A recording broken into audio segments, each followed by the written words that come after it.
मिर्ज़ा रियाजुल हसन आफंदी साहब MLC और दीगर मजलिस इत्तेहाद मुस्लिमीन के कारकुन कर रहे हैं।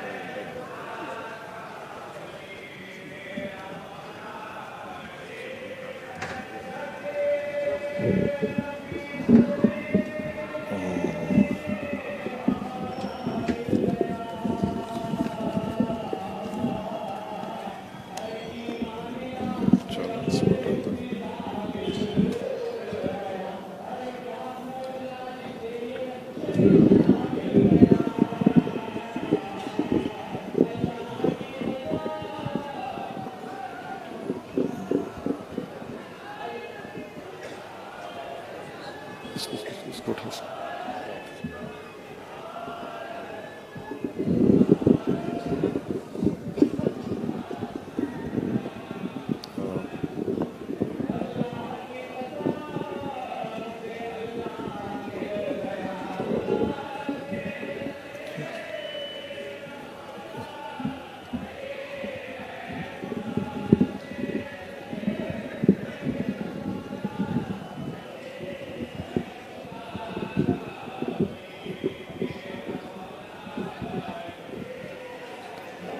औज़ुबिल्लाहि मिनश्शैतानिर्रजीम बिस्मिल्लाहिर्रहमानिर्रहीम अस्सलामु अलैकुम वरहमतुल्लाहि वबरकातुहू। मजलिस इत्तेहादुल मुस्लिमीन के रुकन असम्बली चारमीनार मोहतरम जनाब मुमताज़ अहमद खां साहब, रुकन असम्बली याकूतपुरा मोहतरम जनाब अहमद पाशा कादरी साहब, रुकन असम्बली मलकपेट मोहतरम जनाब अहमद बलाला साहब, रुकन असम्बली नामपल्ली मोहतरम जनाब जाफ़र हुसैन मिराज साहब, औरंगाबाद से तशरीफ़ लाए महाराष्ट्र के मजलिस इत्तेहादुल मुस्लिमीन के सदर वो रुकन पार्लिमान मोहतरम जनाब इम्तियाज़ जलील साहब, MLC रियाजुल हसन आफंदी साहब, मजलिस इत्तेहादुल मुस्लिमीन के अराकीन बल्दिया मोअज़्ज़िज़ सुदूर मोतमदीन, मजलिस इत्तेहादुल मुस्लिमीन के गयूर अराकीन मुहिबान मजलिस, पसे पर्दा बैठ कर सुनने वाली मेरी ज़द्दा और माँ और बहनों, आप तमाम का बेहद शुक्रिया कि आपने अपना कीमती वक्त निकाल कर आज के जलसे हालात हाज़रा में आपने शिरकत की।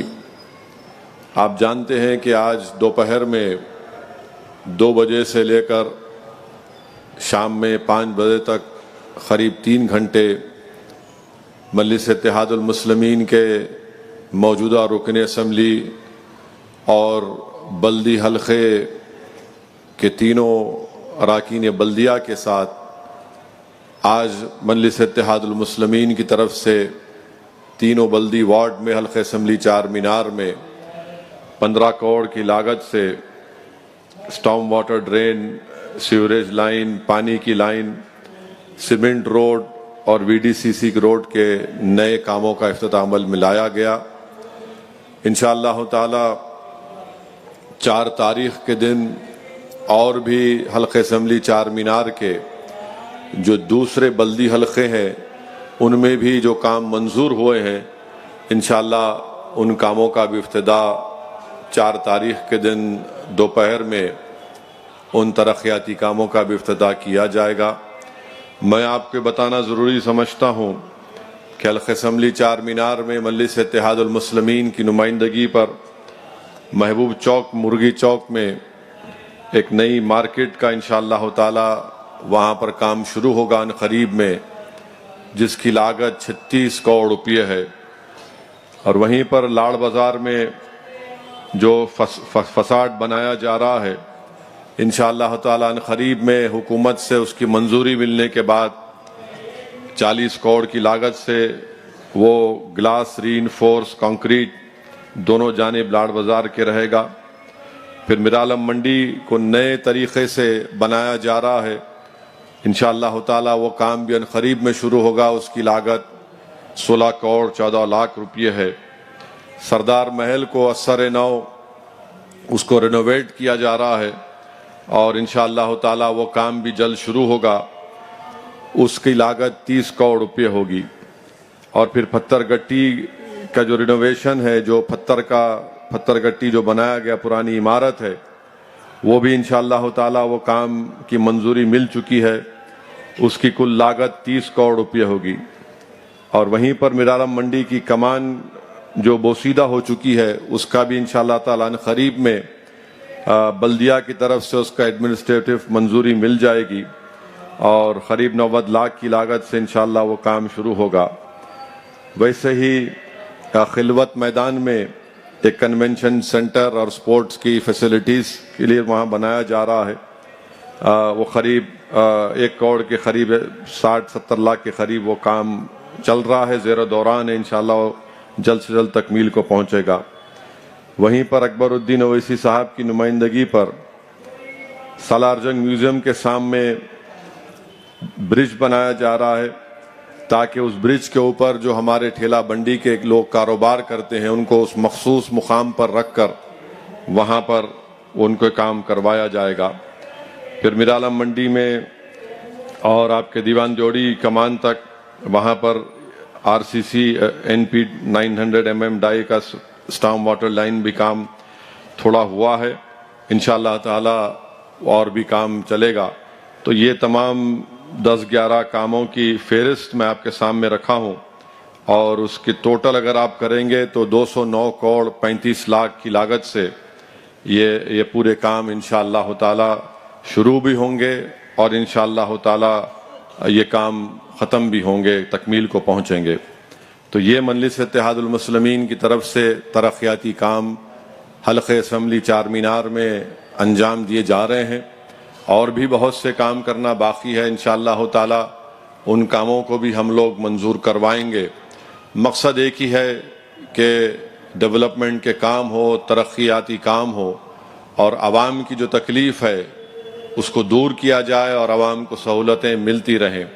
अभी आपने सुना हल्क़े असम्बली मलकपेट में मुतालिका रुकन असम्बली जनाब अहमद बलाला साहब ने ये बताया कि इंशाअल्लाह ताला अकबर बाग के पास वहाँ पर एक IT टावर का करीब में इंशाअल्लाह ताला संगे बुनियाद रखा जाएगा और मुझे यकीन है कि उस IT टावर के काम के शुरू होने के बाद जो एक बहुत बड़ी तादाद में हमारे इस शहर के इस हिस्से से जो नौजवान लड़के और लड़कियां हाईटेक सिटी को जाकर काम करती है, अगर IT टावर वहाँ पर जब तामीर हो जाएगा तो बहुत से सॉफ्टवेयर की कंपनीज उस IT टावर में आकर अपना काम शुरू करेंगे और वो बड़ा ही बेहतरीन मुकाम है। सामने उसके मेट्रो स्टेशन भी है, सामने उसके मेट्रो स्टेशन भी है। तो इंशाअल्लाह ताला एक बड़े 2-3 टावर्स वहाँ पर आएंगे। ये मजलिस की तरफ से कोशिश की जा रही है। मजलिस आज भी हुकूमत से इस बात का मुतालबा कर रही है कि जो मेट्रो का काम जो पहले मंजूर हो चुका है, ये जुबली बस स्टैंड से लेकर दारुशफ़ा ग्राउंड के सामने से लेकर वाल्टा होटल से लेकर फलक नुमा तक, उस काम को फ़ौरन शुरू किया जाए। पिछले साल के बजट में ये काम मंजूर भी हुआ, मगर अफसोस की बात है कि हुकूमत की तरफ से ये काम नहीं शुरू किया गया। अब 2022-23 का बजट तेलंगाना का फरवरी में शुरू होगा। मजलिस इस बात का फिर से मुतालबा करती है, असम्बली में भी मजलिस के अरकान असम्बली ने इस बात का पुरजोर मुतालबा किया कि पुराने शहर के इस हिस्से में जो मेट्रो का काम फलकनुमा तक मंजूर हो चुका है उसको जल्द से जल्द शुरू किया जाए और याकूतपुरा और बहादुरपुरा में जो रोड वाइंडिंग के काम के सिलसिले में भी इंशाअल्लाह ताला आप देखेंगे कि अनकरीब में वो काम शुरू किया जाएगा, क्योंकि उस रोड वाइंडिंग के लिए जो प्रपोजल बनाया गया है करीब 200 से 250 करोड़ रुपये की ज़रूरत है हल्क़े असम्बली बहादुरपुरा और याकूतपुरा में रोड वाइडनिंग के जो उन कामों को शुरू करने के लिए। तो इंशाअल्लाह ताला ये तमाम काम जल्द से जल्द शुरू किए जाएंगे। मेरी आप तमाम से गुजारिश है कि आप भी इसमें दुआ करिए कि ये जो तरक्याती काम कराने का मजलिस इत्तेहादुल मुस्लिमीन का मंसूबा है और अल्लाह सुब्हाना व तआला उसमें हमको कामयाबी दे, ताकि आवाम को राहत मिल सके और आवाम को जो तकालीफ है उस तकालीफ को हम उसमें कमी लाई जा सके। दूसरी बात यह है कि इंशाअल्लाह ताला अन क़रीब में चंद दिनों में माह रजब शुरू होगा और फिर शाबान का महीना आएगा और फिर इंशाअल्लाह ताला उसके बाद रमज़ान का मुबारक महीना आएगा। तो मेरी और हम तमाम की कोशिश होनी चाहिए कि हम रमज़ान मुबारक की तैयारी के सिलसिले में माह रजब और शाबान की कदर करें और अल्लाह से दुआ करते रहें कि अल्लाह सुब्हानहू तआला हम तमाम को रमज़ान के मुबारक महीना हमको मिले और हम उसके फ़यूज़ व बरक़ात से, उसके हर हर लम्हे से, वो मुबारक महीना है, नुज़ूल कुरान का महीना है, अल्लाह सुब्हानहू तआला हम तमाम को वो माह मुबारक अता करे। और साथ ही साथ आप जानते हैं कि माह रजब में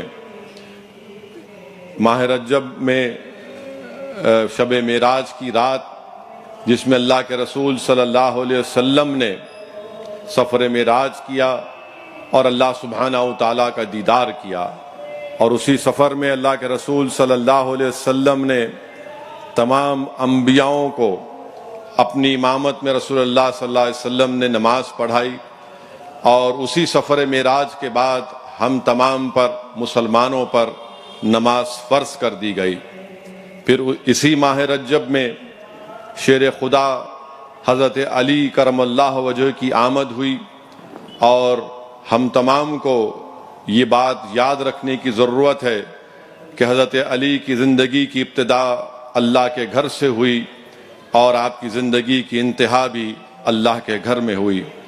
तो अज़ीज़ान मिल्लत इस्लामिया, मैं अपनी तकरीर को उस दूसरी जानिब ले जाने से पहले ज़रूरी समझता हूँ कि माह रजब में इन दो तारीख़ों को याद रखें कि जिस दिन शेर खुदा की आमद हुई उस तारीख़ को याद रखिए, और मुझसे बेहतर उलमाए कराम आपको बताएंगे हज़रत अली करमल्लाहु वजह के बारे में, शेर खुदा के बारे में।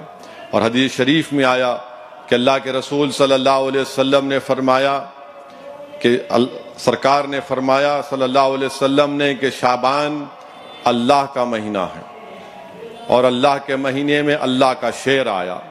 और सरकार दो आलम सल्लल्लाहु अलैहि वसल्लम ने फरमाया कि शाबान मेरा महीना है और रमज़ान मेरी उम्मत का महीना है। मेरे अजीज़ दोस्तों और बुज़ुर्गों, मैंने उलमाए कराम की ज़बान मुबारक से सुना कि जब शेर खुदा हज़रत अली की पैदाइश हुई और रसूलुल्लाह सल्लल्लाहु अलैहि वसल्लम ने हज़रत अली को अपने आगोश में, अपने गोद में लिया, तो लोग ये कह रहे थे कि यह बच्चा आँख नहीं खोलता। जब मोहम्मद मुस्तफ़ा सल्लल्लाहु अलैहि वसल्लम ने हज़रत अली करमल्लाहु वजह को अपने आगोश में, अपने गोद में लिया, तो हज़रत अली ने अपनी आँख खोली। तो अल्लाह के रसूल सल्लल्लाहु अलैहि वसल्लम ने बाद में फरमाया कि अली, मैंने जब तुम्हें गोद में उठाया तो लोग ये कह रहे थे कि तुम नहीं देखते, मगर तुमने आंखें खोली और मुझे देखा। तो हज़रत अली ने फरमाया, या रसूल अल्लाह सल्लल्लाहु अलैहि वसल्लम, मैं उस वक्त, उस उम्र में भी उस शऊर के उस मुकाम पर था कि मैं ये चाहता था कि दुनिया में जब अपनी आँख खोलूँ तो मैं सबसे पहले मोहम्मद मुस्तफ़ा सल्लल्लाहु अलैहि वसल्लम को देखूँ। मेरे अजीज़ दोस्तों और बुज़ुर्गों, मैंने उलमाए कराम से हदीस शरीफ सुना कि अल्लाह के रसूल सल्लल्लाहु अलैहि वसल्लम ने फरमाया कि सिर्फ मुनाफिक ही अली से बग़्ज़ रखता है। अल्लाह के रसूल सल्लल्लाहु अलैहि वसल्लम ने फरमाया कि मुनाफिक ही हज़रत अली करमल्लाहु वजह से बग़्ज़ रखता है। तो जो हज़रत अली से बग़्ज़ रखता है उसकी पहचान मुनाफिक मोहम्मद मुस्तफ़ा सल्लल्लाहु अलैहि वसल्लम ने कर दी है। मेरे अजीज़ दोस्तों और बुज़ुर्गों, याद रखिए कि हज़रत अली करमल्लाहु वजह, आपकी उम्र उलमाए कराम फरमाते हैं कि 8 साल थी या 7 या 10 साल थी। आपने जब मोहम्मद मुस्तफ़ा सल्लल्लाहु अलैहि वसल्लम को नमाज पढ़ते देखा उम्मत की माँ हज़रत खदीजा के साथ, और बाद में रसूलुल्लाह सल्लल्लाहु अलैहि वसल्लम से हज़रत अली ने अर्ज़ किया कि या रसूलुल्लाह सल्लल्लाहु अलैहि वसल्लम, मुझे भी नमाज पढ़ना है, मुझे नमाज पढ़ने का बड़ा शौक़ पैदा हो गया है। रसूलुल्लाह सल्लल्लाहु अलैहि वसल्लम ने फरमाया कि जाओ मेरे चचा से पूछो कि क्या तुम दीन को कबूल करोगे।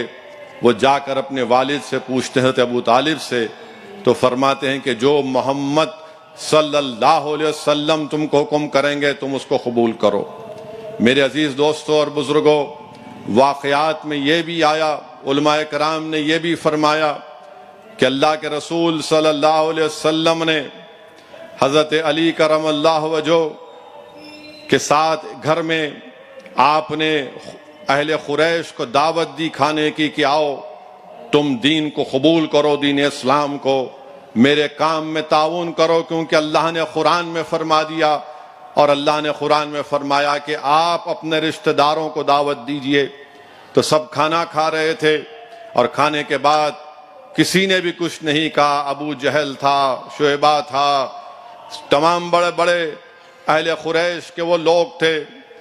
तो उलमाए कराम की ज़बानों से मैंने सुना और पढ़ा कि जब किसी ने कुछ नहीं कहा तो हज़रत अली करमल्लाहु वजहो, जो आपकी उम्र अभी 8-9 साल की थी, आप अपने एड़ियों के बल खड़े होकर हाथों को उठाकर पुकार कर कहते हैं कि या रसूल अल्लाह सल्लल्लाहु अलैहि वसल्लम, मैं आपका साथ दूंगा, मैं आपका साथी बनूंगा। मेरे अजीज दोस्तों और बुजुर्गों, आप फिर रसूलुल्लाह सल्लल्लाहु अलैहि वसल्लम ने हज़रत अली को कहा कि जाओ दीन इस्लाम की दावत दो। तो उलमाए कराम ने बड़ा खूब लिखा कि शेर खुदा ने मक्के से लेकर बदर तक, बदर से लेकर खंदक तक, खंदक से लेकर खैबर तक और खैबर से लेकर हज़रत अली ने कूफा तक अल्लाह की राह में अपनी जिंदगी को गुजारा। मेरे अजीज दोस्तों और बुजुर्गों, उलमाए कराम ने लिखा कि अज़मत अली के बारे में लिखा, करमल्लाहु वजहो के बारे में, कि जब अल्लाह के रसूल सल्लल्लाहु अलैहि वसल्लम ने फरमाया कि मैं इल्म का शहर हूं और अली उसका दरवाजा है, तो हज़रत जिब्राइल जमीन पर आए, एक इंसान की शक्ल में आकर हज़रत अली से पूछे कि क्या यह सच है कि मोहम्मद सल्लल्लाहु अलैहि वसल्लम ने फरमाया? तो हज़रत अली ने कहा कि ये मोहम्मद सल्लल्लाहु अलैहि वसल्लम, रसूलुल्लाह सल्लल्लाहु अलैहि वसल्लम ने फरमाया। तो हज़रत जिब्राइल जो इंसान की शक्ल में थे उनसे पूछा, अच्छा ये तो बताओ कि जिब्राइल कहाँ है अभी? हज़रत अली आसमानों की तरफ नजर उठाकर देखे, दाएं देखे, बाएं देखे, मशरिक को देखा, मगरिब को देखकर कहा कि या तो तुम जिब्राइल हो या फिर मैं हूं। तो हज़रत जिब्राइल ने कहा कि नहीं, आप अली हैं और मैं जिब्राइल हूं।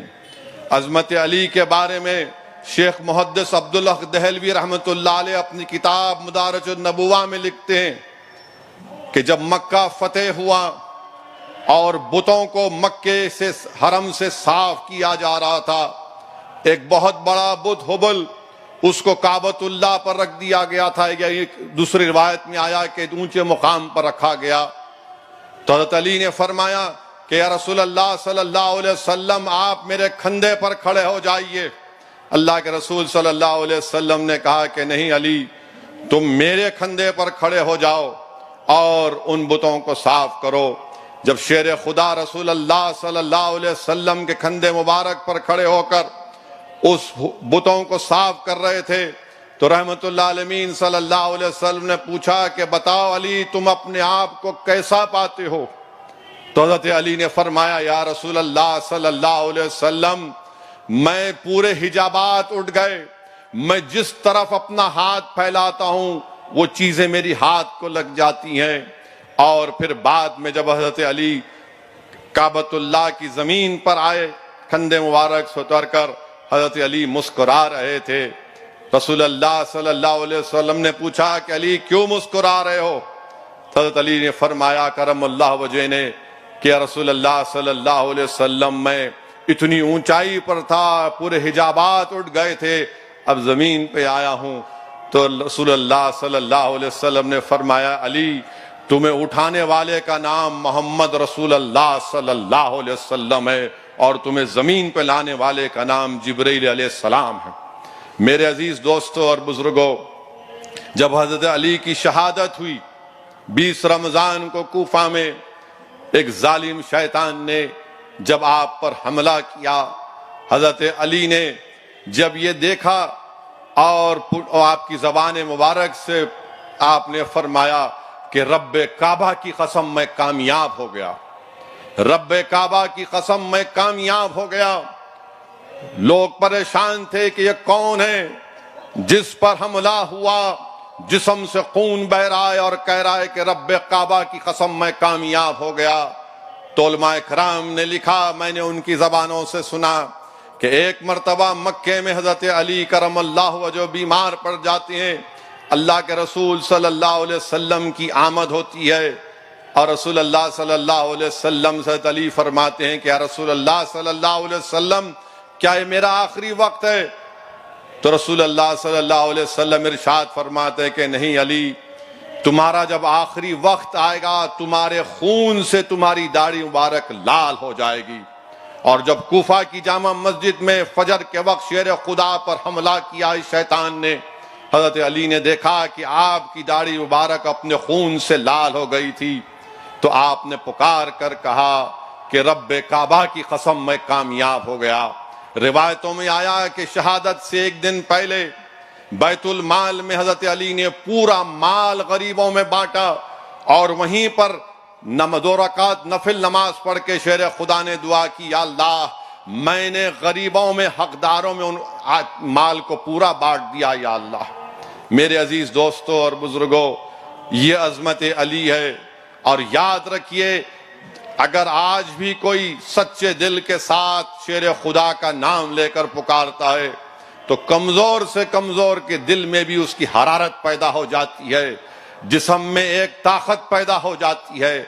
मैं आपसे इसलिए कह रहा हूं कि हालात से हमको डरने और घबराने की जरूरत नहीं है, हालात से हमको मरूब होने की जरूरत नहीं है, ना हमको अपने सर को झुकाने की जरूरत है, ना हमको बातिल ताकतों की ताकत को देखकर बुज़दिली के मजारे करने की जरूरत है। अगर हम अली के नाम लेवा हैं तो इन बातिल ताकतों से मुकाबला करना पड़ेगा। और नौजवानों जो शेर खुदा का नाम लेते हैं, सुनो शेर खुदा ने क्या फरमाया था। हजरत अली ने फरमाया था कि अगर समंदर है और समंदर के अंदर एक शराब का खतरा गिरेगा और समंदर सूख जाएगा और उस सूखी हुई जमीन पर अगर घास उठेगी और मेरा घोड़ा अगर वो घास खाएगा तो मैं उस घोड़े पर बैठना पसंद नहीं करूंगा। याद रखो, जो लोग शराब पीते हैं, जो लोग नशा करते हैं, तुम किस जबान से किस मुंह से शेर खुदा का नाम लोगे? बल्कि जो लोग सिगरेट भी पीते हैं, तुम किस मुंह से किस जबान से शेर खुदा का नाम लोगे? तुम किस जबान से उनका नाम लोगे? तो इसलिए अपने आप को पाक करना जरूरी है।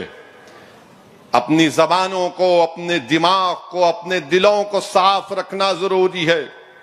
मेरे अजीज दोस्तों और बुजुर्गों, कुरान सुन्नत पर अमल करना है, अहले बैत से मोहब्बत करना है, सहाबा इकराम से मोहब्बत करना है, तभी जाकर हमको कामयाबी और कामरानी हमारे मुकद्दर में आएगी। अगर हम निफाक की कैफियत में रहेंगे तो याद रखिए इसका फायदा दुश्मन उठाएगा, इसका फायदा वो बातिल ताकतें उठाएंगी जो हमको कमजोर करके हमको खत्म करना चाहती हैं। मेरे अजीज दोस्तों और बुजुर्गों, अपने हौसलों को बुलंद रखिए, हिम्मतों को और मजबूत करिए, नाउम्मीदी को अपने करीब आने मत दीजिए। आप याद रखिए कि अल्लाह सुब्हानहू व तआला सब चीज का देखने वाला है। अल्लाह सुब्हानहू व तआला हर फैसला करने वाला हमारे लिए काफी है। अगर हम शेर खुदा के नाम लेवा है, जिस तरह शेर खुदा ने अपने हाथ में एक तलवार थी और दूसरे हाथ से खैबर के दरवाजे को हिलाया, और लिखने वाले ने लिखा कि एक ऊंचा दरवाजा था, किसी ने कहा 40 फीट ऊंचा, 40 फीट विड्थ थी। शेर खुदा ने एक हाथ से उसको हिलाया और जब उखाड़ कर फेंका तो 40 फीट दूर जाकर गिरा। अल्लाह पर अटूट यकीन रखो, और हम अल्लाह से भी दुआ करते हैं कि या अल्लाह, तुझे तेरे नबी करीम मोहम्मद मुस्तफ़ा सल्लल्लाहु अलैहि वसल्लम का वास्ता, या अल्लाह तुझे तेरे हबीब की आल अहले बैत का वास्ता, तुझे शेर खुदा का वास्ता, या अल्लाह हमारे हाल पर रहम फरमा। इस मुल्क में जो चारों तरफ से हमको दबाने की और हमारे वजूद को मिटाने की कोशिशें वो शैतानी ताकतें कर रहे हैं, परवरदिगार तुझे तेरे शेर खुदा का वास्ता हमारे हौसलों को हमेशा बुलंद रख या अल्लाह। रब्बे करीम इंशाअल्लाह ताला हमारे हौसलों को बुलंद रखेगा। हमको डरने और घबराने की जरूरत नहीं है मेरे अजीज दोस्तों और बुजुर्गों। अगर हम अल्लाह से मोहब्बत करते हैं, अल्लाह को अपना रब मानते हैं, तो कुरान और सुन्नत पर अमल करना पड़ेगा, अहले बैत से मोहब्बत करना पड़ेगा, शेर खुदा से मोहब्बत करना पड़ेगा, खुलफाए राशिदीन से मोहब्बत करना पड़ेगा, और उनकी तालीमात पर जब अमल पैरा होंगे तो यकीनन कामयाबी हमारे कदम को चूमेगी। डरने और घबराने की जरूरत नहीं है। तीसरी अहम बात जो मैं आपके सामने अर्ज करना चाह रहा था कि आज हमारे मुल्क में हम देखते हैं कि मुख्तलिफ तरीकों से नई नई बातें की जाती हैं। मेरे अजीज दोस्तों और बुजुर्गों, आज से थोड़े दिन पहले जलसा हुआ बहादुरपुरा में, किशन बाग पर जलसा हुआ, तो मैंने उस जलसे में, जिसको अंग्रेजी में कहते हैं लाइटर वेन में, कांग्रेस के बहुत बड़े लीडर के बारे में कह दिया, तो पूरे कांग्रेसियों को इतनी तकलीफ हुई कि आने ऐसा दिख रहा था कि उनको सोना, उनका बैठना, उनका आराम करना पूरा बर्बाद हो गया। माने ऐसा वो असदुद्दीन ओवैसी ने ऐसा कह दिया, ये कह दिया, वो कह दिया। माने ये कांग्रेस के और ये जो अपने आप को सेक्युलर और लिबरल लोग बोलते हैं, इनका एक उसूल है, तुम सबको बोलना, गांधी परिवार को नहीं बोलना। और फिर दूसरी तरफ ये संघ परिवार है, तुम सबको बोलो, हमारे मोदी को मत बोलो। यानी ये क्या है, तुम लोग आसमान से टपके क्या? अगर हम बोले हैं तो इतना चीखे मारे हैं। बाज लोग तो लिखे कि असदुद्दीन ओवैसी साहब आप इतना पढ़े हुए हैं, इतना वो फुला वहां से पढ़े, यहां से पढ़े, ये आपको जेब नहीं देता, ये ऐसा बोलना। अब क्या मैं तुम्हारे से पूछ के स्किप राइटिंग पे बोलूं? तुम जो बोलेंगे मैं बोलूं? तुम कांग्रेस पार्टी के दफ्तर के तबलची हो गए, गाओ तुम, कौन रोक रहा तुमको? मगर मेरी जबान तुम्हारे सोच के मुताबिक नहीं चलेगी। कर चलिए, मैं तो एक लाइटर वेन में कहा तो किसी कांग्रेसी ने कहा आपको जेब नहीं देता। अरे जेब देता नहीं देता मेरी जूती पर। पहले ये बताओ कि जम्मू में जो आसिफा बच्ची का रेप हुआ था, उसका कत्ल हुआ था, उन कातिलों की और रेप करने वालों की तायीद करने वाला तुम्हारे नेता के साथ चल रहा है। बताओ फिर क्या है ये? इस पर कोई जवाब देंगे आप? तो बोले नहीं, कोई भी आ सकता। अच्छा, कोई भी आ सकता है तो फिर आसिफा क्या करोगे? यानी आसिफा का बाप भी आएगा और उस कातिलों की तायीद करने वाला भी आएगा।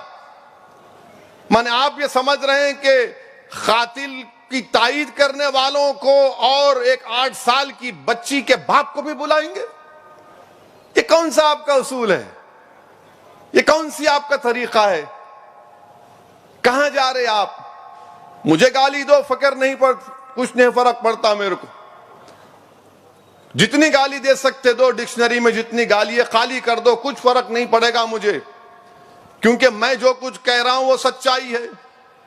फिर इनके लीडर कहते हैं कि विकी लीक्स, आप देखिए विकी लीक्स 2009 में या जो भी विकी लीक्स आया था उसमें कहा गया, उनके लीडर ने कहा कि भारत में हिंदुत्व शिद्दत पसंदी का बहुत बड़ा चैलेंज है। अरे जब आप अमेरिका के एम्बेसडर को ये कहती हैं, आप तो सरकार में थे ना, 10 साल आपकी हुकूमत थी, आपने क्या किया उस हिंदुत्व की शिद्दत पसंदी को रोकने के लिए? कुछ नहीं किया आपने। अरे भाई आपकी कौन सी सेटिंग है, हम मोदी के साथ बता दो मेरे को, कौन सी सेटिंग है? जब आप कब कहा था आपने? विकी लीक्स में कहा था 2009 में। आप बैन करना था उन तमाम ऑर्गेनाइजेशन को, आपने कुछ नहीं किया। आपने अकबर ओवैसी को जेल में डाला, आपने जगन मोहन रेड्डी को जेल में डाला, और वो जेल में था तो मेरे को भिजा, जरा जाके बोलो प्रणब मुखर्जी सदर जमहूरिया का इलेक्शन लड़ रहे हैं, जगन तुम्हारी बात सुनता। आप बताओ आपने क्या किया? भाई आखिर आपका चक्कर क्या है? कौन सा आप ऐसी सेटिंग करके बैठे हुए हैं नहीं मालूम। माने अजीब और गरीब मामला है। माने वो कोई किसी ने अच्छा कहा मुझे कि अपना काम बनता, भाड़ में जाए जनता। हाँ, नहीं, जो भी करेंगे। आप बताइए कौन सा काम आप कर रहे हैं और आप हम पे उंगली। जहां के इलेक्शन लड़ते उनके लड़ने से उन्हें जीत जाते। अरे कब तक बोलेंगे बाबू मैं मर्द नहीं मेरा भाई मर्द। आप कभी देखे कि आप में कितनी कमजोरी है। इम्तियाज जलील साहब महाराष्ट्र से आते हैं, मैं शुक्रगुजार हूं कि थकन के बावजूद भी इम्तियाज साहब आज के जलसे में शिरकत किए।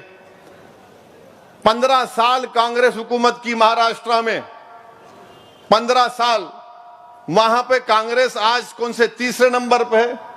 चौथे नंबर पर, चौथे नंबर पर, नंबर 4। अब मैं बोलता नहीं तो नंबर 2 है, बोलते हमको लिख जा रहे, उधर मिला रहे। नंबर 4 है आप, नंबर 4 है। अब वहां पे इम्तियाज जलील के पीछे पड़ गए। ए इम्तियाज तू क्या कर रहा है? क्या करना, हमारा काम हम करेंगे। आप 4 नंबर पे आ गए। गुजरात में हम 13 सीट लड़े, कोई भी नहीं जीते। नहीं नहीं, वो हैदराबाद से शेरवानी आई थी, हमको परेशान कर दिया। अरे 13 लड़े, बाकी सब छोड़ दिए, लड़ो जीतना था। नहीं, हर जगह पर, यानी आपके साथ जब हम थे 1998 से, जब चंद्राबाबू नायडू मुत्तहिदा आंध्र प्रदेश में बीजेपी की तायीद किए, 98 से लेकर 2012 तक हम कांग्रेस की तायीद करें। जब क्या दूध के दूल्हे हुए थे? तुम्हारे दूल्हे भाई थे हम।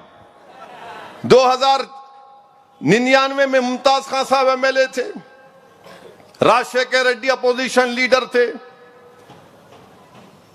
फिर 2004 में तेलुगु देशम गई, कांग्रेस आई, सरकार बनी दिल्ली में। 2004 से 2012 तक हम सपोर्ट किए। 2008 में न्यूक्लियर डील की बात आई, मजलिस सपोर्ट की। अच्छा, हद तो यह है कि तेलंगाना उस वक्त आंध्र प्रदेश के असेंबली में किरण कुमार रेड्डी चीफ मिनिस्टर, उनके खिलाफ तहरीक अदम एतमाद उनकी पार्टी लेकर आई। उनके पार्टी के एमएलए अपोज करे, कौन साथ दिए? मजलिस साथ दी। हम छोड़े 2012 में, क्योंकि हैदराबाद में फसाद हो रहे थे, चाकू मारा जा रहा था रातों में, हालात खराब थे। मगर अब हमको बोलते नहीं आप बी टीम, फुला टीम। अरे भाई एक बात सुन लो, मैं पूरे सेकुलर पार्टी से कहना चाह रहा हूं, मैं इलेक्शन हमारी जमात लड़ेगी। भाड़ में जाए तुम्हारा, तुम हारो जीतो, मेरे को कोई परवाह नहीं है। मेरे को एक बात आप बता दीजिए, जो अपने आप को सेकुलर पार्टी कहते हैं,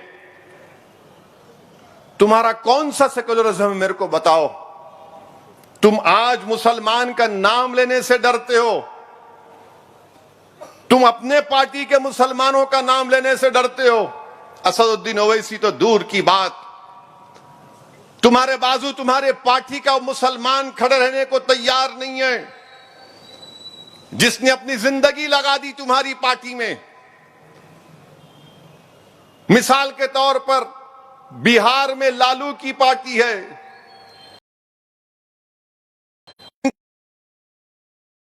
बरसों से लालू के साथ थे। जब उनसे पूछा गया कि तुम्हारा बेटा जो अमेरिका में पढ़ता है वो वापस आएगा बिहार को, तो उनके पार्टी के सीनियर लीडर ने कहा कि मैंने अपने बेटे से कह दिया कि भारत को वापस मत आओ, यहां पर कोई मुस्तकबिल नहीं है। बोलो, उनसे पूछो क्यों कहा उन्होंने? आपकी पार्टी के हैं, उनसे पूछो आप। उत्तर प्रदेश में समाजवादी पार्टी है, अखिलेश यादव, मुलायम सिंह यादव की सीट अपनी पत्नी उनकी जीत जाती है, बेगम साहिबा। और कौन हार जाते? आजम खान हार जाते। ये क्या है भाई बताइए, कैसे हार जाते आजम खान रामपुर से और आप जीत जाते हैं मैनपुरी से? हम ये सवाल करते तो इनको तकलीफ हो जाती।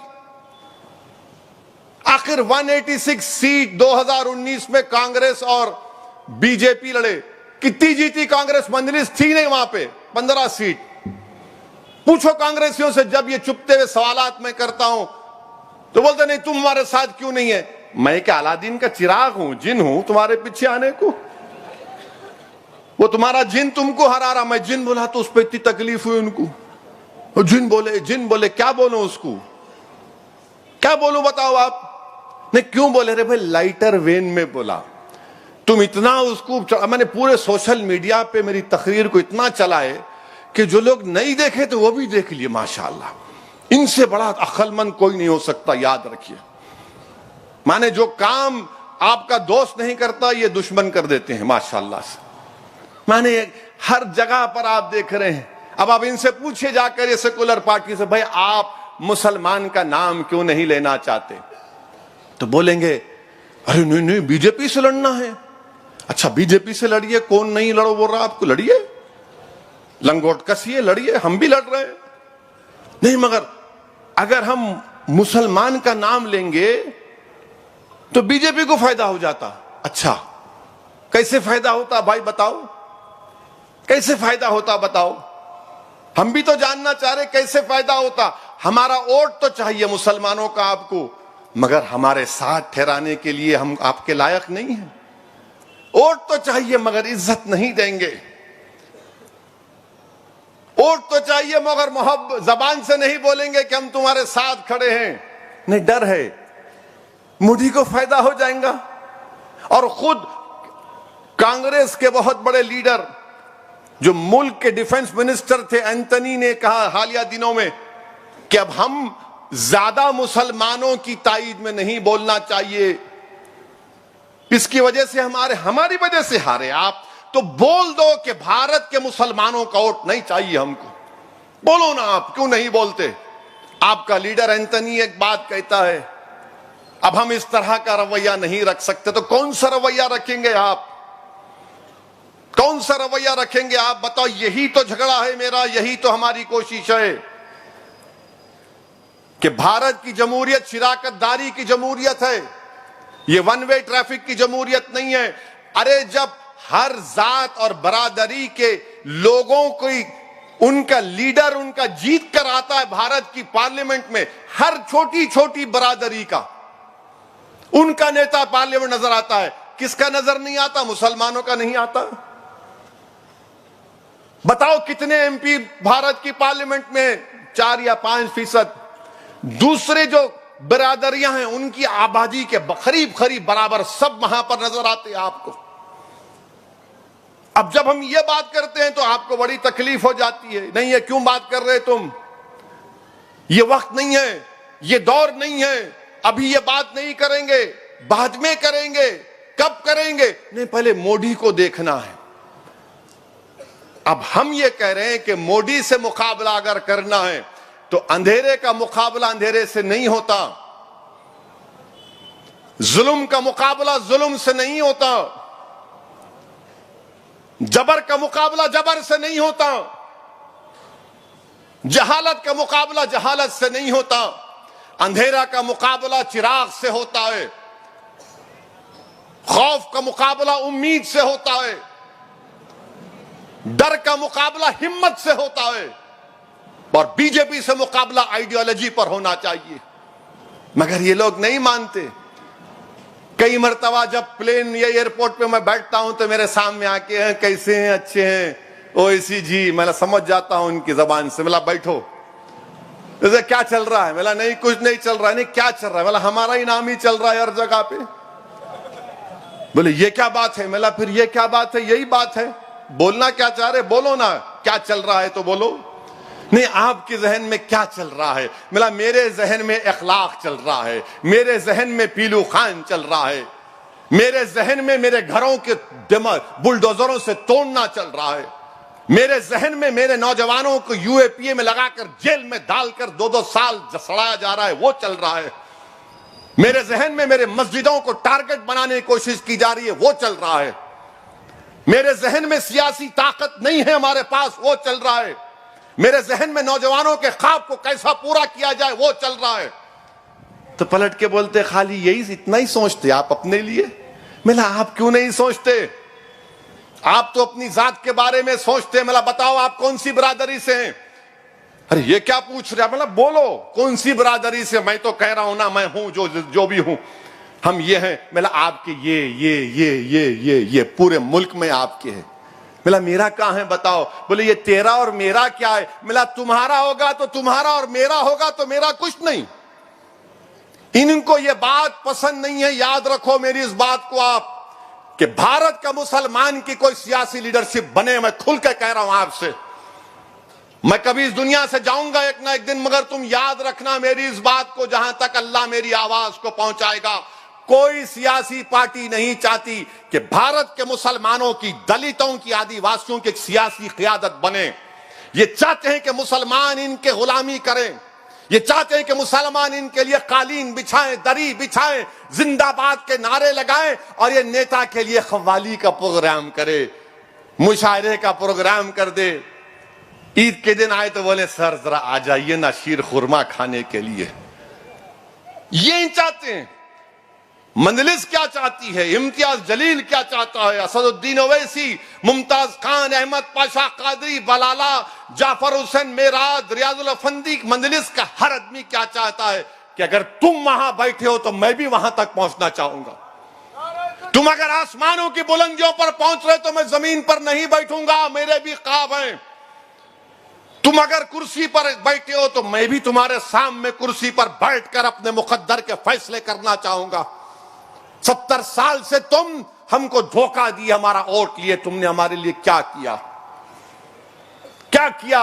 जिल्लत, रुसवाई, बर्बादी, मस्जिद की शहादत, मॉब लिंचिंग, लव जिहाद, यही तो मिला हमको। ये झगड़ा है मेरे अजीज दोस्तों, ये जिद्दोजहद मजलिस इत्तेहाद और मुस्लिमीन की। इनको ये बात पसंद नहीं आती कि नहीं आप नहीं बात करना। आप लिख लो मेरी इस बात को, कभी भी नहीं चाहेंगे कि एक आजाद आपकी क़ियादत पैदा हो जाए, मुसलमानों की, दलितों की, आदिवासियों की। बल्कि हमारे जो हिंदू भाई गरीब हैं उनकी भी लीडरशिप को बर्दाश्त नहीं करते। ये सब के सब आलाजाद के लोग ये बोलेंगे नहीं नहीं हम बड़े हैं तुम छोटे हो। मेरे अजीज दोस्तों और बुजुर्गों, ये लोग अगर बीजेपी से, आरएसएस से मुकाबला करना चाहेंगे तो ऐसा मुकाबला नहीं कर सकते आप। आपको मुसलमानों का अगर साथ देना है, साथ लेना है, तो आप ये सोचकर मत चलिए इन्हें कहां जाएंगा, हमको ही वोट डालेंगा। नहीं, हमको ही वोट डालने की बात, ये गुरूर और तकब्बुर की बात है। अगर आपको मेरा वोट चाहिए तो फिर आपको बात करना पड़ेगा मेरी तकलीफ के बारे में, मेरे इंसाफ के बारे में बात करना पड़ेगा। जब आप दीगर अपनाए वतन की बात करते हैं तो हमको क्यों दूर किया जाता है उससे? क्यों हमको दूर किया जाता है उससे? मेरे अजीज दोस्तों और बुजुर्गों, अभी आप देख रहे हैं कि मीडिया में आया कि बीबीसी का एक इंटरव्यू, एक प्रोग्राम है जो गुजरात के फसादात के ऊपर बीबीसी ने, वो उनका इंटरव्यू है। उस वक्त के गुजरात के मुख्यमंत्री, वजीर आला, जो अब देश के वजीर आजम और प्रधानमंत्री हैं, तो मोदी सरकार ने उस बीबीसी के इंटरव्यू को अंग्रेजों के बनाए हुए कानून के तहत इंडिया में, भारत में यूट्यूब पर, ट्विटर पर इसको बैन लगा दिया, इसको बैन लगा दिया। चलिए अब हम वजीर आजम से पूछना चाह रहे हैं, गुजरात में आप नहीं थे मुख्यमंत्री, नहीं थे, मोदी नहीं थे, कोई आया था मार्स से, सैटर्न से आया था, कोई प्लेनेट से आया होगा क्या? हम, आप नहीं थे, आके मार के चला गया। बिल्किस बानो का रेप आपकी सरकार नहीं थी, कोई और था। और फिर वहां पर वो जो कांग्रेस के एक्स एमपी हैं राज्यसभा के, जिनकी जिस्म के 6 टुकड़े करके उनको जला दिया गया, जिसके पास कांग्रेस का एक नेता जाकर नहीं मिला, उनको भी नहीं मारे। वो आसमान से लोग आए थे, आके स्पेसशिप में बैठ के रॉकेट में चले गए। आपकी जिम्मे आप नहीं थे, आप थे ही नहीं। मरने वाले जो भी थे उनमें से स्पेस से आए, उतरे, ठक ठक ठक ठक काम करे, बैठे, निकल गए। आप नहीं थे, चलिए मान लिया आप नहीं थे, और आपने, बीजेपी ने उसका वो प्रोग्राम को बैन कर दिया। बैन करा ना, पढ़े ना न्यूज, आप लोग पढ़ते ना, बीबीसी का, बोले नहीं नहीं दिखाना, नरेंद्र मोदी के बारे में दिखा रहे आप, गलत है, हम इजाजत नहीं देंगे, हम उसको बैन लगा दिए। मैं वजीर आजम से पूछना चाह रहा हूं और बीजेपी के नेताओं से पूछना चाह रहा हूं, चलिए गुजरात में आपने बीबीसी का इंटरव्यू बंद कर दिया, महात्मा गांधी के कातिल गोडसे के बारे में नरेंद्र मोदी की राय क्या है? गोडसे के बारे में क्या राय है बताइए हमको। कातिल है ना गांधी का, मानते ना आप लोग, या आप भी इतना डाउट में आ गए? मानते ना? उन्होंने गांधी को गोली मारे, कब मारे? 30 जनवरी को, अब आ रही 30 जनवरी। वो कांग्रेस के नेता बोले 26 जनवरी को मार दिए, कहते क्या बात है प्यारे, हम समझ रहे थे किसी और के कान में फूल है, नहीं मालूम। उन्होंने बोले अच्छा मैं पढ़ा 26, ठीक है, हो पढ़े होंगे, क्या मालूम। बहरहाल 30 जनवरी को गोडसे ने गांधी का कत्ल किया ना, तो भारत का सबसे बड़ा टेररिस्ट कौन हुआ? आजाद हिंदुस्तान का सबसे टेररिस्ट कौन है? तो गोडसे मुर्दाबाद बोलेंगे नहीं बोलेंगे? बोलेंगे ना। अब गोडसे के ऊपर पिक्चर बन रही, गोडसे के ऊपर पिक्चर बन रही, क्या भारत के प्रधानमंत्री गांधी के कातिल की पिक्चर को बैन करेंगे या जनता को बोलेंगे जाके देखो? पिक्चर बन रही गोडसे के ऊपर, नाथूराम गोडसे के ऊपर पिक्चर बन रही है, और उसमें ये मैं खुद देखा हूं आने से पहले, उन्होंने बोल रहे कि गोडसे गांधी को क्यों मारा।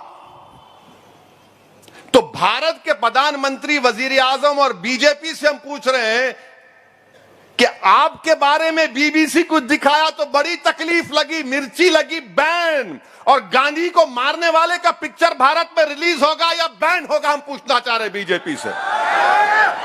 आप तो बोलेंगे, उन्होंने क्या बोलेंगे नहीं मालूम ना, टैक्स भी माफ हो जाओ। अच्छा, आप मैटनी शो देखने के कायल नजर आ रहे मेरे को। बहरहाल पिक्चर के ऊपर बैन करेंगी नहीं करेंगी, हम बीजेपी से चैलेंज कर रहे हैं, पूछ रहे हैं, आप गोडसे के पिक्चर पर बंद कराओ। चलो, नरेंद्र मोदी महात्मा गांधी से बड़े नहीं हैं, कोई बड़ा नहीं हो सकता, गांधी अंबेडकर से कोई बड़ा नहीं हो सकता। जब गांधी को मारने वाले का पिक्चर बन रहा है तो बीजेपी बैन लगाओ ना। वो एक मैं पिक्चर नहीं देखता हूं, मुझे पसंद नहीं है, टाइम वेस्ट ऑफ टाइम है, 2 घंटे बैठ के देखते, उसको कौन देखते जी। अब यहां बैठ के देख रहे, सुन रहे, देखो आप भड़काओ भाषण को, कुछ इल्म लेके जा रहे हैं यहां से आप। वो एक पिक्चर ने वो रंग कहते क्या है, कपड़े का रंग, बैन। अरे वो छोड़ो, गांधी के कातिल का पिक्चर बन रहा है, क्या बीजेपी आरएसएस उस पिक्चर को बैन करेगी नहीं करेगी? 2013 में भिंडरान वाला पर एक पिक्चर बनी थी, बैन लग गया, तो गोडसे पर पिक्चर कैसा बना रहे हैं लोग? मोदी के बारे में गलत दिखाए तो बैन, इंडिया में बैन बैन, और गांधी को मारने वाला जो गांधी को गोली मारा उस पर कोई बैन नहीं। क्यों भाई, गोडसे आपका क्या लगता है? गोडसे से इतनी मोहब्बत क्यों है? ये कब तक जबान पे गांधी, दिल में गोडसे की मोहब्बत चलेगी? गोडसे पर जो पिक्चर बन रही है, गवर्नमेंट ऑफ इंडिया को एक क्लियर कट स्टैंड लेकर कहना पड़ेगा कि गोडसे की पिक्चर पर बैन लगेगा और कोई थिएटर में रिलीज नहीं होगी गोडसे की पिक्चर। जब यूट्यूब पर नरेंद्र मोदी के बारे में दिखाया जाता, गुजरात के बारे में, आप नहीं थे, हम तो बोलना आसमान से आए, मारे, चले गए, मगर यूट्यूब पे आपके बारे में कोई नहीं दिखाना। गोडसे के बारे में पिक्चर बनेगी तो कैसा भारत बना रहे हैं आप? हम पूछना चाह रहे हैं बीजेपी से। और G20 के दिल्ली में पोस्टर लगे हुए अंग्रेजी में, G20 in mother of democracy. माने जमहूरियत की मां के देश में G20 हो रहा है और यूट्यूब पे बैन लग रहा है। वाह, गांधी के कातिल का पिक्चर बन रहा है, मगर मोदी के खिलाफ कोई यूट्यूब में बीबीसी का प्रोग्राम बैन बैन बैन, और गोडसे की तारीफ में ढाए ढाए ढाए। ये कौन सी मोहब्बत है? अच्छा, आप जाइए, आप जानते गोडसे कौन था? अब आप सुनो, उसका ऑपरेशन करेंगे आज। अच्छा, और एक चीज बीजेपी वाले बता दो, आरएसएस वाले, ये गोडसे और सावरकर में कितनी मोहब्बत थी। गोडसे और सावरकर में बहुत मोहब्बत थी, बहुत बहुत मोहब्बत थी। समझे नहीं समझे? अलग मोहब्बत थी। देवदास पारो की मोहब्बत थी, रोमियो जूलियट की मोहब्बत थी नहीं थी? बोलो नहीं थी। Okay, I will take it back. मगर आप बताओ ना। अच्छा ये बोलो, क्या इनके एक एमपी ने गोडसे की तारीफ नहीं की? नहीं की, तारीफ की एमपी ने। बड़ी मोहब्बत थी गोडसे को सावरकर के साथ, कोई डिनाई नहीं कर सकता। अब आप देखो, एक किताब में पढ़ा था, उसको आप भी पढ़ो। गोडसे अपना, जब उस पर सजा हुई तो कोर्ट में अपना बयान दिया सजा से पहले कि मैं क्यों गांधी को मारा। 30 जनवरी को गांधी के कत्ल का दिन है, हमको याद रखना है। गांधी को हम बाबा कौम कहते हैं, फादर ऑफ द नेशन। अब गोडसे ने अपनी तकरीर में क्या कहा था, अब आप सुनो। वो ये बोलता है कि गांधी की तालीमात से जो भारत को आजादी मिली, हम उसको खो देंगे। ये गोडसे की सोच है। और उसने ये भी कहा कि गांधी जो है, जो भूख हड़ताल करते थे, उससे वो भूख हड़ताल इसलिए करते थे गांधी के उस वक्त हिंदू और मुसलमानों में इत्तेहाद को मजबूत किया जाए। दिल्ली में खुतबुद्दीन बख्तियार काकी रहमतुल्लाह अलैह की दरगाह है, उस दरगाह पर हमला हुआ था तो गांधी खुतबुद्दीन बख्तियार काकी रहमतुल्लाह अलैह की दरगाह पर गए और भूख हड़ताल पर बैठे। बाद में हिंदू सिख सब मुसलमान आके बोले कि गांधी अब हम नहीं लड़ेंगे। ये गोडसे कहता है। और वो ये गोडसे भी बोलता है कि ये हिंदुओं को, हमारे हिंदू भाइयों को मुसलमानों के जुल्म से अगर आजाद करना है तो गांधी को खत्म करना जरूरी है। गांधी को खत्म किए, ये किताब में लिखा, वाई आई असैसिनेटेड गांधी। वरना कल सुबह से माशाअल्लाह से शुरू हो जाएंगे टीवी पर। हमारे जो दोस्त भी हैं, दुश्मन भी हैं, ओवैसी को जेब नहीं देता था। अबे तू कौन है जेब नहीं देने बात करने वाला? सच्चाई को बयान कर रहा हूं। और अच्छा, गोडसे क्या लिखे? गोडसे इस किताब में देख के पढ़ रहा हूं, गोडसे अपने माँ बाप को खत लिखते हैं और खत में लिखते हैं कि मैं गीता और महाभारत में एग्जाम्पल देते हैं और उसको जस्टिफाई करते हैं गांधी के कत्ल को। हर दहशतगर्द ऐसी करता। उसामा बिन लादेन है, लश्कर तैयबा, कुरान की आयतों को तोड़ मोड़ कर पेश करते। गोडसे भी ऐसी किया, मगर बोलते नहीं है गोडसे का ये। अच्छा, गोडसे क्या बोला कि जब मेरे को फांसी दी जाएगी, मेरी अस्थियों को, मेरे राख को सिंधु रिवर में डालना, क्योंकि उस सिंधु रिवर में गांधी की अस्थियां नहीं डाली गई थी। इतनी नफरत थी गोडसे को गांधी से।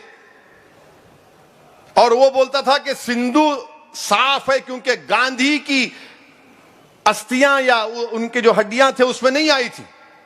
और फिर गोडसे ने क्या कहा था, जिस दिन गोडसे को फांसी दी जा रही थी तो नाथूराम और आप्टे, इन दोनों को फांसी हुई। वो लोग क्या नारा लगा रहे थे? अखंड भारत अमर रहे और वंदे मातरम का नारा लगा रहे थे। और फिर वो एक तराना गाए। क्या था तराना? नमस्ते सदा वत्सले। अब हम आरएसएस से पूछना चाह रहे हैं, क्या ये नमस्ते सदा वत्सले आपके पास सुबह में जो लकड़ियां फिराते, आप 90 साल चड्डी पहने, अब पैंट पहन के फिरा रहे, तो क्या आप ये पढ़ते नहीं पढ़ते? बोलो हमको। मैं क्वेश्चन कर रहा हूं, बोलो आप। और कोर्ट में भी कोर्ट से किसी भी किस्म से शर्मिंदा नहीं था गांधी के कत्ल के लिए, किसी भी किस्म से रत्ती बराबर भी उसको कोई शिकवा नहीं था कि उसने गांधी को मारा। और उसने कहा कि ये मेरी मॉरल ड्यूटी थी, मजहबी ड्यूटी थी कि मैंने गांधी को मारना था। मेरे अजीज दोस्तों और बुजुर्गों, ये इनकी मिसाल है। हम 30 जनवरी से पहले भारत के प्रधानमंत्री से, नरेंद्र मोदी से ये डिमांड करते हैं कि गोडसे पर जो पिक्चर बनाई जा रही है आप बैन लगा दो। जिस कानून के तहत आपने आपके बारे में जो बीबीसी ने बैन किया, इस गोडसे की पिक्चर पर बैन। कोई थिएटर में कोई पिक्चर नहीं बननी चाहिए। क्या कोई टेररिस्ट को ग्लोरीफाई कर सकता है? क्या कोई गांधी के मारने वाले को हीरो बनाकर पेश करेंगे आप? बताइए आप, ये बीजेपी खामोश क्यों है इस पिक्चर के बारे में? तो बोलेंगे नहीं, फ्रीडम ऑफ एक्सप्रेशन, इजहार हक की आजादी। अगर इजहार हक की आजादी वहां पर क्यों खत्म हो जाती? सब पे लेके आओ ना, अपने आप पे लेके आओ। नहीं होता। मेरे अजीज दोस्तों और बुजुर्गों, फिर हमारे मुल्क में यहां पर एक और चल रहा है, अभी मैं देखा हूं कि मोदी सरकार सुप्रीम कोर्ट जजेस का अपॉइंटमेंट में नाम भिजाई, तो 2 जजेस का नाम इन्हों एक्सेप्ट ही नहीं करे। क्यों एक्सेप्ट नहीं करे?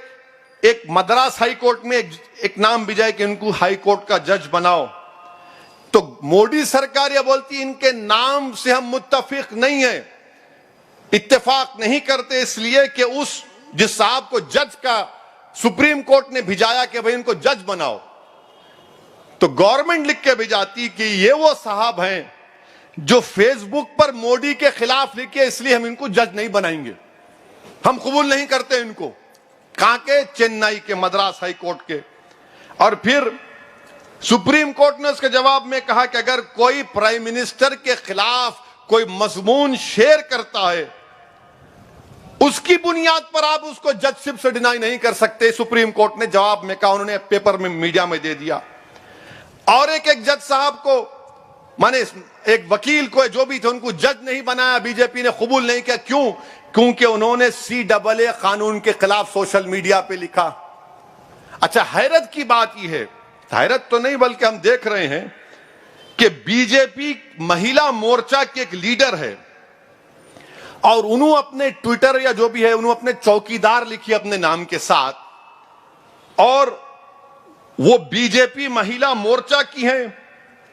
उन्होंने ईसाइयों के मजहब तब्दीली पर झूठ लिखा, उनको जज के लिए कबूल कर लिए मोदी जी, उनको। अब आप बताइए फिर क्या हो रहा है? जुडिशरी हमारे मुल्क में संविधान और आईन के लिहाज से आजाद रहना चाहिए। अब जब आप इस तरह के लोगों को जज नहीं बनने दे रहे और ऐसे लोगों को आप जज को बनाना चाहते हैं, तो फिर आप खुद फैसला कर ले, अवाम फैसला कर ले।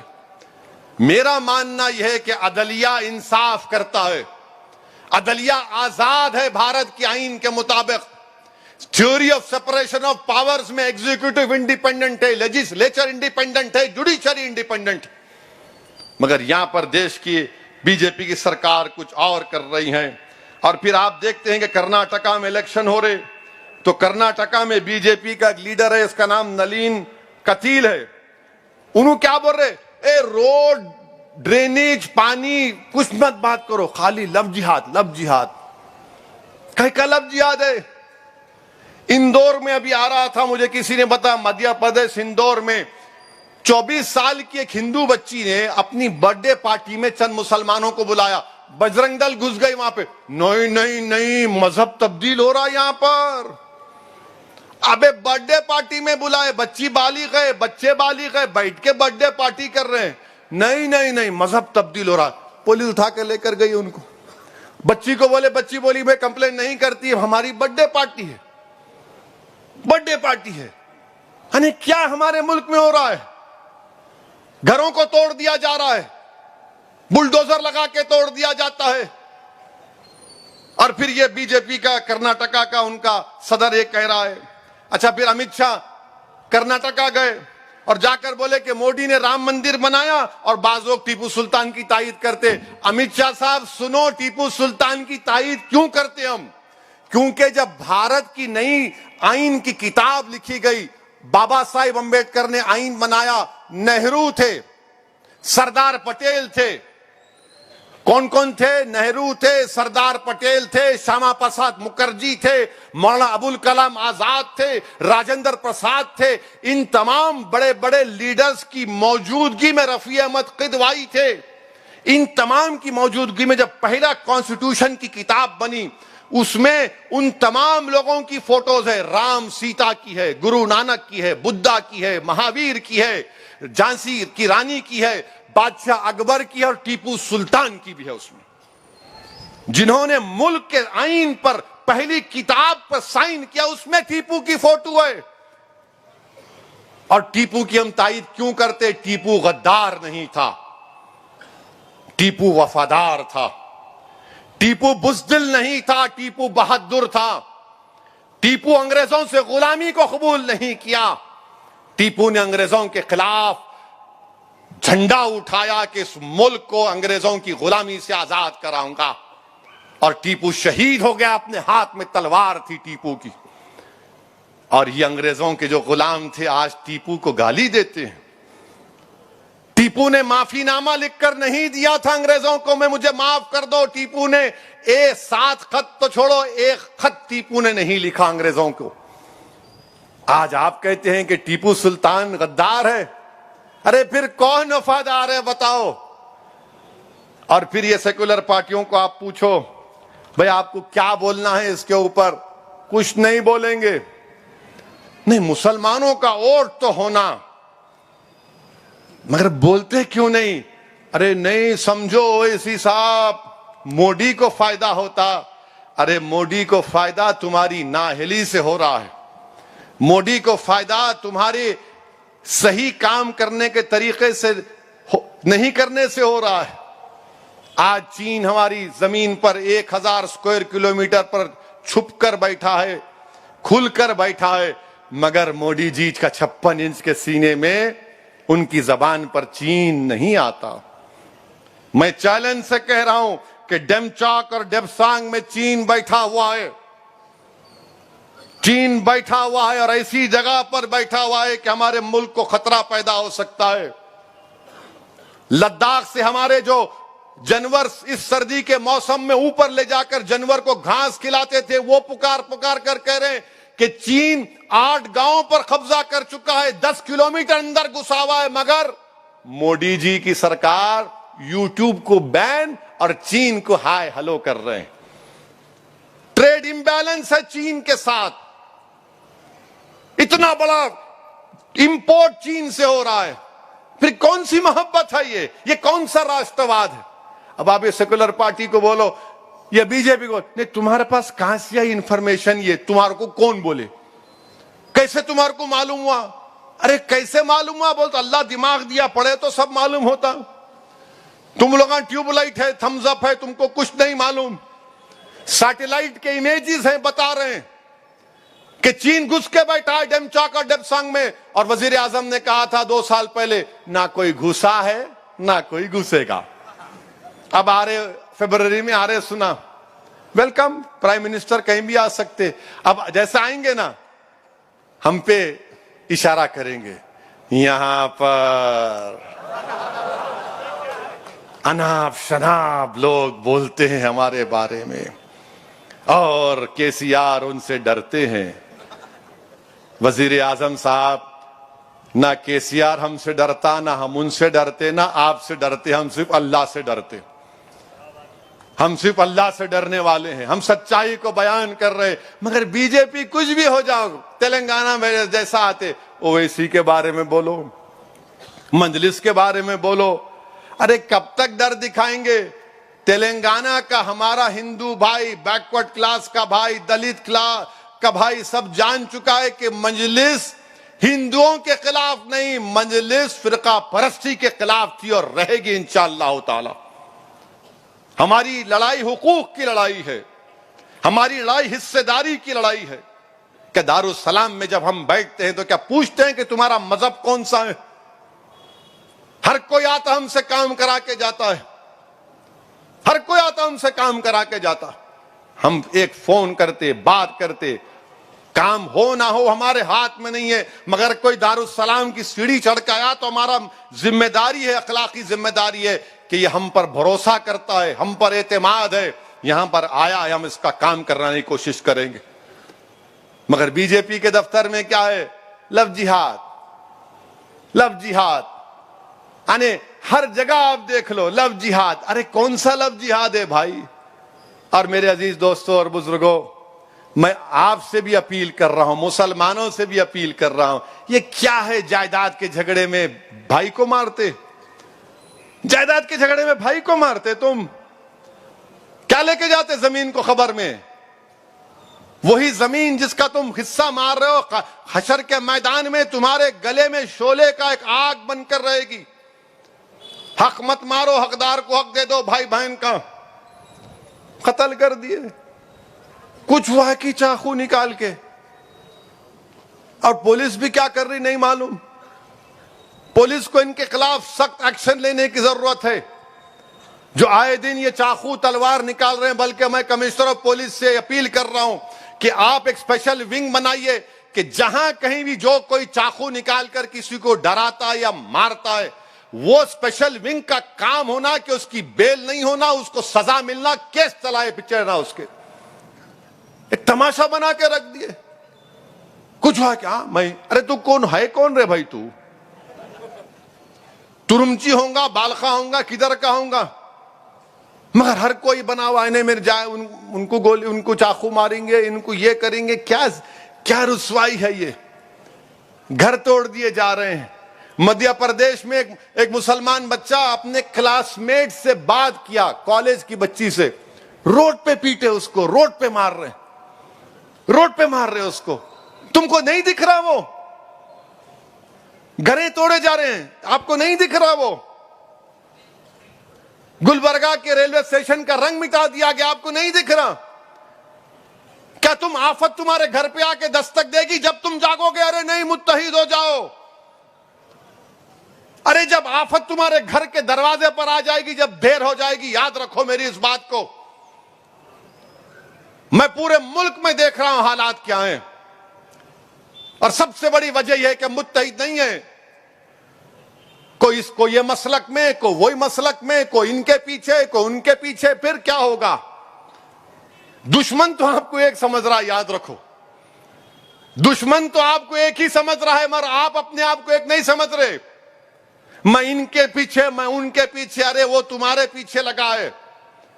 ये जो हिंदुत्व की आइडियोलॉजी के लोग हैं, वो आपकी तहजीब को, आपके तमद्दुन को, आपके वजूद को, इस मुल्क के संविधान को कमजोर करना चाहते हैं।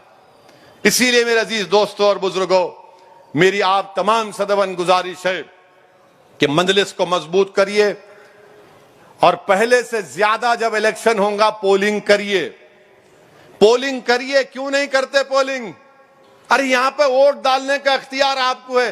6 बजे अब है ना मियां, 8 बजे 10 बजे कब निकलेंगे मेरे भाई? अब पार्लियामेंट का इलेक्शन रमजान में आया तो, अरे रमजान में आ गया मियां, मैं सहरी करके फजर को गोल करके सो जाता हूं, कैसा वोट डालूंगा? मेरे अजीज दोस्तों और बुजुर्गों, इन हालात का सामना हमको मुत्तहिदा तौर पर करना है। यकीनन तेलंगाना में बीजेपी के बढ़ते कदमों को हम रोकेंगे। अरे बीजेपी के लोगों को हम बोलना चाह रहे हैं, ये बात करे कि मंजलिस मंजलिस मत पुकारो।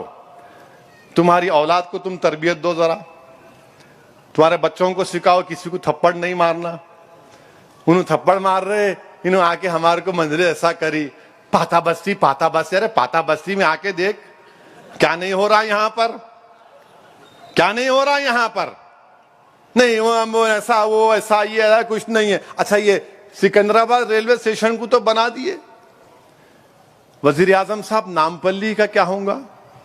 काचीगुड़ा रेलवे स्टेशन का क्या होगा? इसका भी तो करना चाहिए ना आपको, कुछ तो करिए। बेरोजगारी आसमानों को छू रही है, महंगाई आसमानों को छू रही है, मगर देश में क्या कर दी बीजेपी? छू लगा के छोड़ दी। लड़ो हिंदू मुस्लिम, लड़ो। इसके नाम पे, कभी उसके नाम पे, कभी गाय के नाम पे, कभी लव जिहाद के नाम पे। मैं आज आपसे खुलकर हर चीज को बयान किया हूं। अगर आप ये समझ रहे हैं कि सेकुलर पार्टीज भारत के अकलियतों को, दलितों को, आपकी सियासी लीडरशिप को भरने देंगे, नहीं देंगे।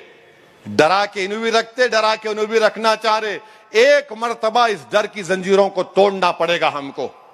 एक मर्तबा हमको डर की जंजीरों को तोड़कर अपने मुकद्दर के फैसले हमको खुद करना पड़ेगा।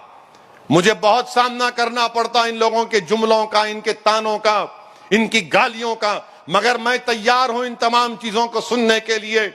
मगर मैं हरगिज इस बात को तैयार नहीं हूं कि मैं तुमसे कमतर हूं। मैं तुम्हारे बराबर था और रहूंगा इंशाअल्लाह ताला। तुम मुझे हिकारत की नजर से नहीं देख सकते। मैं तुम्हारे दिए फेंके हुए टुकड़ों पर जिंदगी नहीं गुजारूंगा। मैं अब मेरा हक चाहता हूं। जिस तरह तुम इज्जत की जिंदगी गुजारते हो, मुझे भी इज्जत की जिंदगी गुजारने का मौका मिलना चाहिए। डरा कर जिंदगी नहीं गुजार सकते हम नौजवानों। आपको आगे बढ़ना है। ये मुस्तकबिल की लड़ाई जो मजलिस आज लड़ रही है, आपके मुस्तकबिल को अच्छा रखने की लड़ाई है। मैं फिर से आप तमाम का शुक्रिया अदा करता हूं कि आप इस जलसे में शिरकत किए, इसको कामयाब किए। वाखिर दावाना अल्हम्दुलिल्लाहि रब्बिल आलमीन।